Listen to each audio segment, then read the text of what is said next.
The reason that I'm in this place, I'm so sick of talking to people who think that everything just happened. I guess I'll go to church. I guess I'll get saved. I guess I'll move to Chicago. I guess I'll move to Dallas. That's not how it is. The steps of a good man are ordered by the Lord.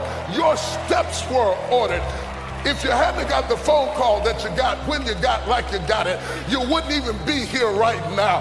If you hadn't have made the turn that you made yesterday, you wouldn't experience what you're experiencing today.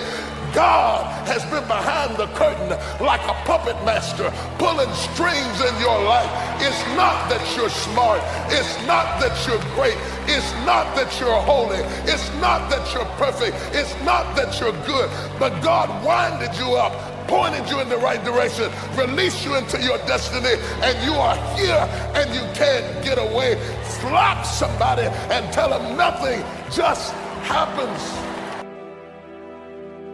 What do you do when the clock is against you and you have enough wisdom to do it over, but you don't have enough time to do it over?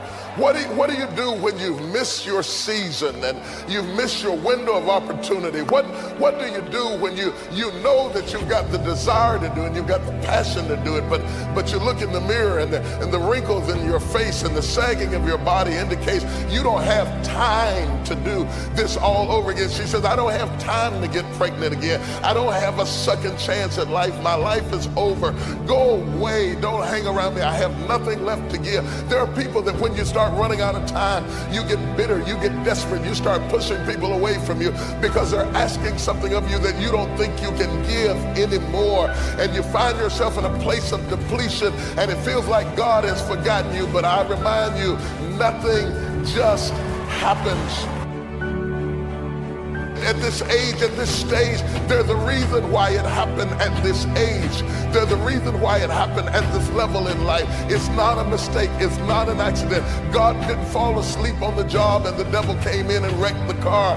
No, God never sleeps and he never slumbers. He's in complete control and he knows where you are and he knows how old you are and he knows how much time you spent and he knows what happened to you and he knows who walked out and left you and he knows who betrayed you and he knows who rejected you and he knows where you are in life and he knows about your bills and he knows about your degree and he knows you dropped out of school and he knows about what you didn't get and he knows about the health of your child and he knows about the condition of your neighborhood. Understand that when people can walk away from you, let them walk.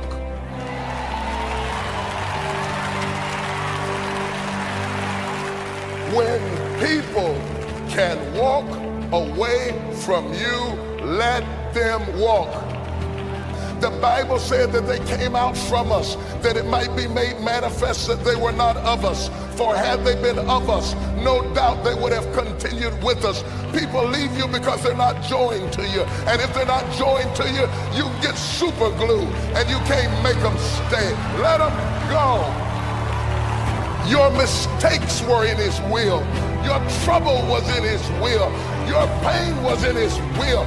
I don't care what you went through. David said, if I make my bed in hell, thou art there. If I take the wings of the morning and ascend to the uttermost parts of the earth, God is still there. He was with you in the middle of your trouble. He was with you in the middle of your pain. That's why Paul said, I've learned whatever state I'm in, therewith to be content. I know how to be rich. I know how to be poor. I know how to be free. I know how to be bound. You ought to shout, I don't care where you are, because nothing just happens.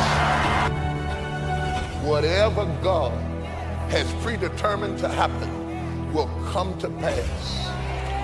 And no devil in hell has ever been able to abort the purpose of God, not once.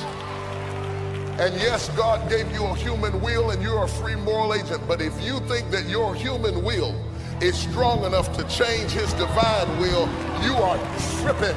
You are out of your mind.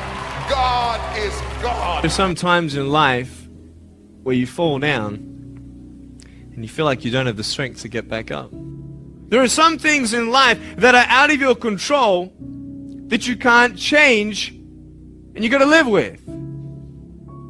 The choice that we have, though, is either to give up or keep on going. I want to ask you, what are you going to believe? Are you going to believe in yourself? Are you going to believe everybody else's judgment on you? Are you going to believe people when they say that you're a failure? Or no one really likes you, no one really cares about you. And it's not really to say that, hey, you need someone to come up and say, hey, really, I like you, I care about you. No, it's not that, but it's the fact that people put you down. People don't even look you in the eye. People ask you how you are, and you say fine, but you're not fine, and they'll never know that. I tell you, life is interesting. Life's a journey.